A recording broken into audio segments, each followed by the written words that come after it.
On the morning of October 19th, the entire 700 block of Hillenhurst Avenue was shut down, not for a gas leak, not for a bomb, but because of what they found inside House 123. Veteran officers stepped outside, white-faced. Hazmat was called before. Forensics. The crime didn't just happen inside that home. IT changed the neighborhood, and what they discovered in the basement crawl space left even the coroner shaken. This isn't just another crime scene. This is the kind of horror that forces silence onto entire streets. 7:32 a.m. a neighbor called 911. He hadn't seen the homeowner, Errol Clayman, in 12 days. Mail piling up, trash untouched, lights on in the basement, but the house dead silent. Officers arrived expecting a wellness check. What they walked into was a sealed environment. Plastic wrap on walls, industrial-grade air purifiers humming, and a metallic odor like rot and bleach fused. They backed out immediately. By 8:10 a.m. The block was sealed. In no press, no onlookers, just silence and uniforms. In the master bedroom closet, Ziploc bags, each labeled with initials and dates, a leather-bound book titled Compliance Journals, and inside a freezer unit, what appeared to be preserved human tissue. Items weren't dumped, they were archived, labeled, ordered, preserved, under UV light. Police found chemical trail markers leading to a hidden panel behind the bookshelf. That's when they found the crawl space. 4 feet high, 8 feet across, walls lined with soundproofing foam, a reclining steel chair, shackled, a ring light mounted to the ceiling, and a tripod still recording. They found files, notes with dosages, and audio files labeled things like Session 6 fuller response, Subject 3 item was breath control optimal. Worst part, there were no screams, only soft crying, followed by hours of silence, and one repeated phrase on every file: quiet is safe, quiet is good. You were learning. Errol had no record. A reclusive data analyst, worked remote, paid taxes, never caused trouble. Neighbors described him as the quiet man with the garden gloves. He attended a local meditation group, taught free Excel classes at the library, but a former student remembered something strange. He once said people were most honest when they're silent, like truth doesn't need sound. His landlord revealed that Errol specifically requested reinforced floors and basement insulation. Nobody questioned him. Recovered hard drives showed video logs of 7 women. Each log lasted weeks. Each subject was referred to only by flower code names. Daisy 2, 1 orchid, Alpha Lily Ikuni 1 has been identified. A missing girl from 2 towns over reported last seen on a rideshare trip that was cancelled mid-route. One clip shows her blindfolded, whispering lines from a script. In another, she's completely still, eyes open, unblinking for over 40 minutes. The log ends with Errol saying, "She's perfect now. Stillness is purity." Errol Clayman was found in the attic hanging. No note, just an envelope. Archive closed. Don't disturb them. Authorities now believe he was experimenting with psychological paralysis, trying to induce a state where victims would surrender or fight without violence. He never used a weapon.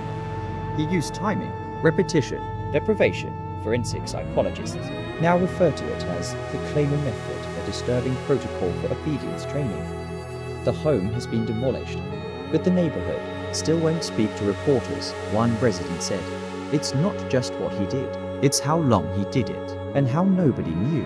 Monsters don't always break down the door. Sometimes they seal it shut from the inside." Errol didn't hide in plain sight. He built a world where silence was protection, where being quiet was safety, and where pain could be engineered, scheduled, and measured. They shut down a street because they had to, because what was inside wasn't a crime scene. It was a manual. Now that it's out, the scariest part is how many others might be reading it. She doesn't remember how she got into the house, but she remembers waking up strapped to something cold with the sound of a timer. The man whispering, "Stillness is trust. Movement is rebellion." Errol Clayman never expected her to fight. He thought she was too far gone, but this time the subject didn't break. She bit, she kicked, she ran, and her escape, it didn't just blow open the basement. It revealed his final experiment. 2:44 a.m. a woman is seen on neighborhood CCTV sprinting barefoot.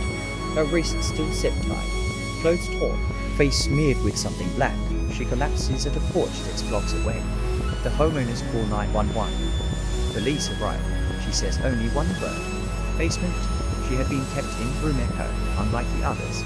This room had mirrors on all walls, not for surveillance but for disorientation. There was no camera, just a microphone and a speaker that replayed her own breathing.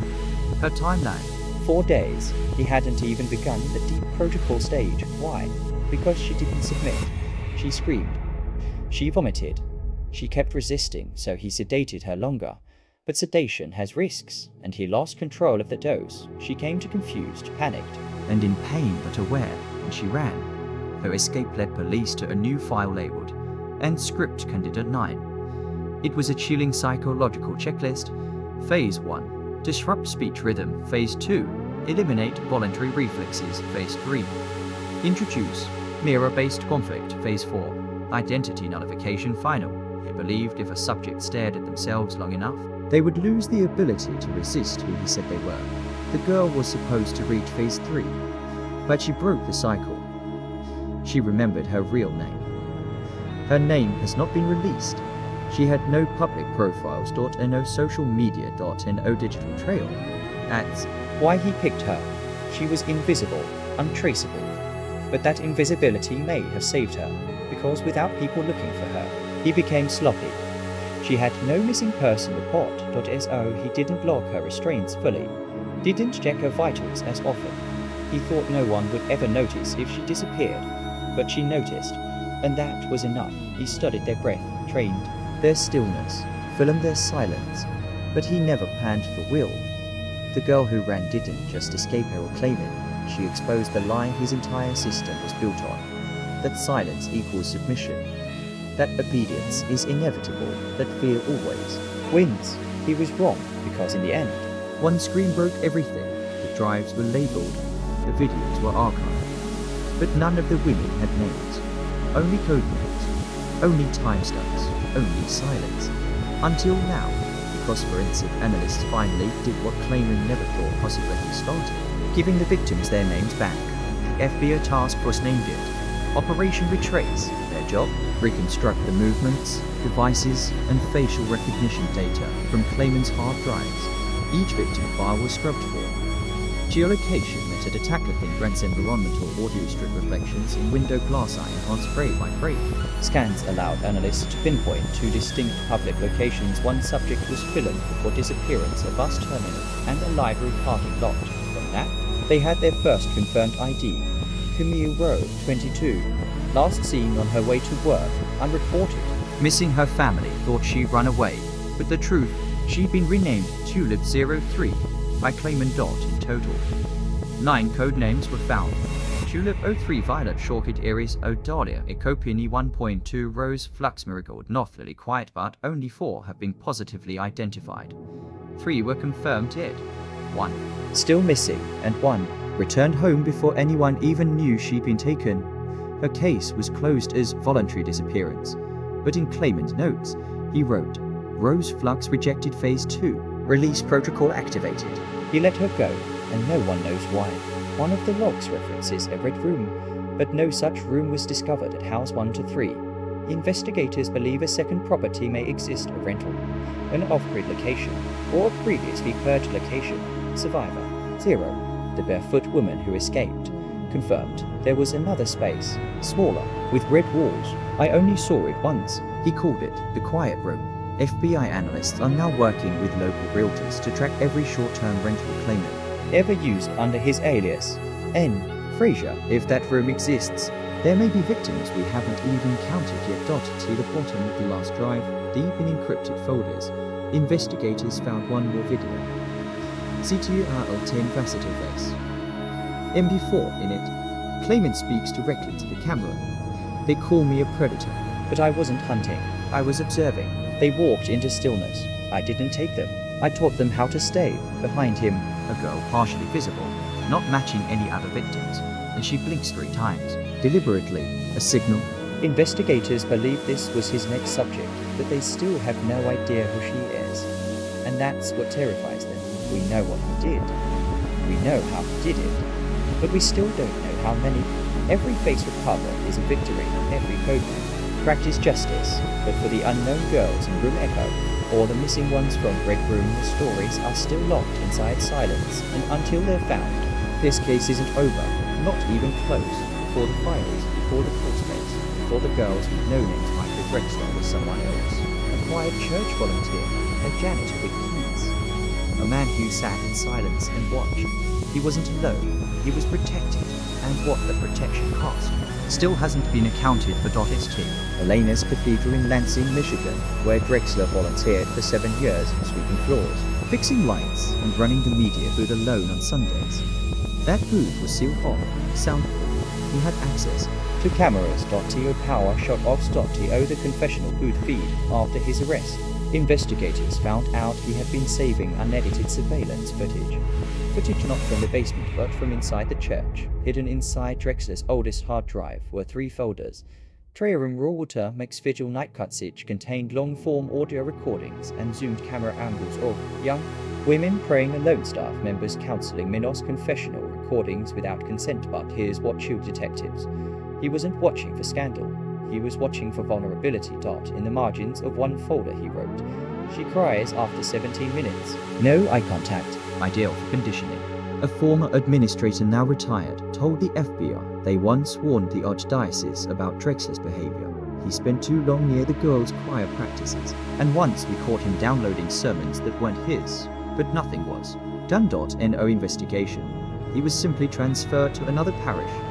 Quietly, that next parish had its own list of unspoken disappearances. Women who stopped coming, staff who left abruptly. None of them spoke up because Drexler wasn't just invisible. He was shielded. Father Jerome, now deceased. He'd written a sealed letter found posthumously in church archives. "Micah has a mind I do not understand, but I believe harm is near him. He watches too much, listens too well."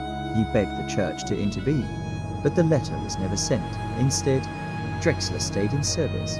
Long after, concerns were raised, until he quit on his own terms a year before the basement was discovered. Why then? It was too late. And it takes a village to raise a child, but it only takes silence to raise a predator.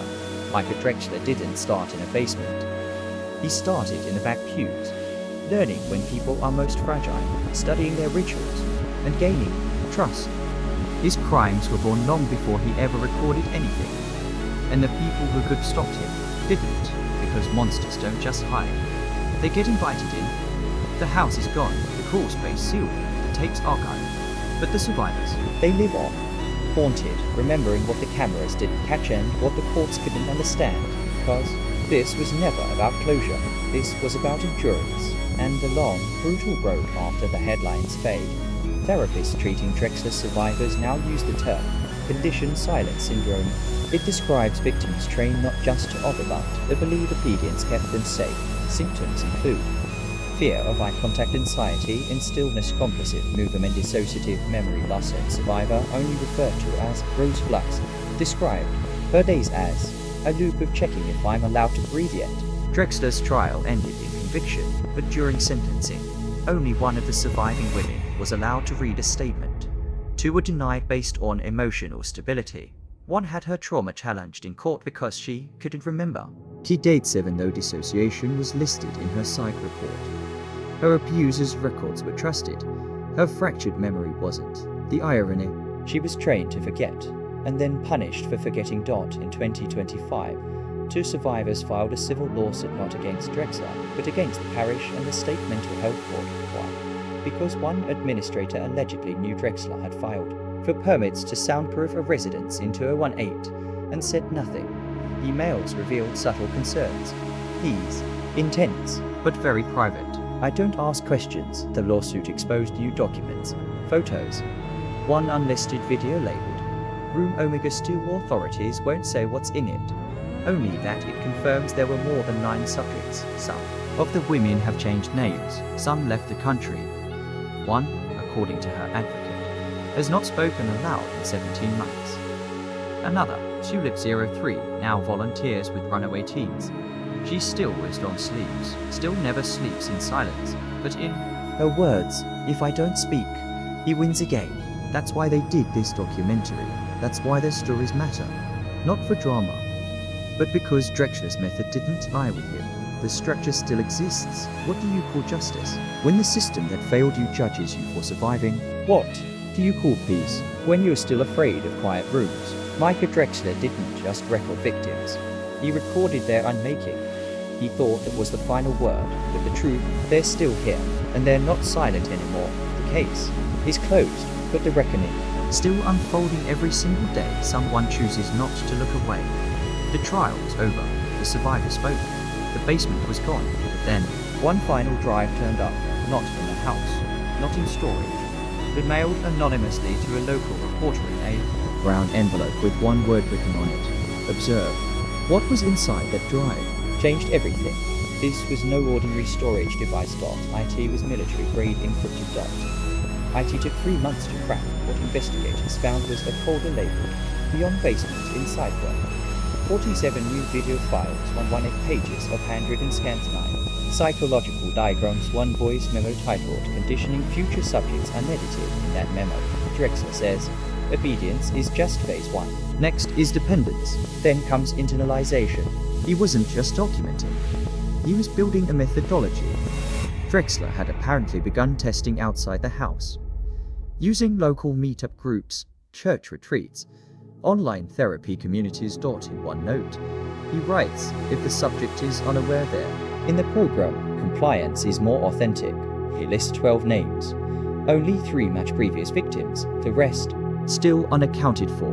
Authorities now believe a secondary group of women were used to what he called the controlled variable environment, where he introduced subtle manipulations in everyday settings, forced stillness, predictive order, accused-delayed. Response, punishment. His were not abducted. They were unknowingly conditioned, and they may still not know. The final document is titled Phase Omega Digital Conditioning. It outlines a program Drexler hoped to fund using grant money, a behavioral study disguised as academic research, posted online. The plan: to simulate obedience testing via a meditation app. Volunteers would unknowingly be subjected to increasing silence, repetition, and mirror feedback loops. Each phase was designed to mimic his basement method without ever touching a subject. This wasn't horror for horror's sake. This was scalable. And he was getting ready to go public. To this day, no one knows who sent the drive. Return address was fake. Fingerprints were white. The envelope contained no note, only the drive and one printed page.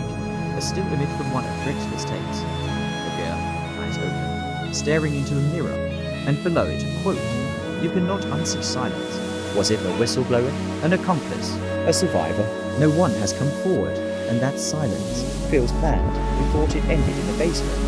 We thought the worst had been found, but monsters like Micah Drexler don't just disappear when they're caught, because the danger wasn't just in what he did not, it was in what he planned.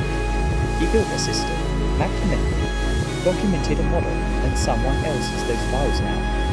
This wasn't about a man. It was about a blueprint, and the blueprint is still out there. As the survivors try to move for waters, bury the last of the evidence serum.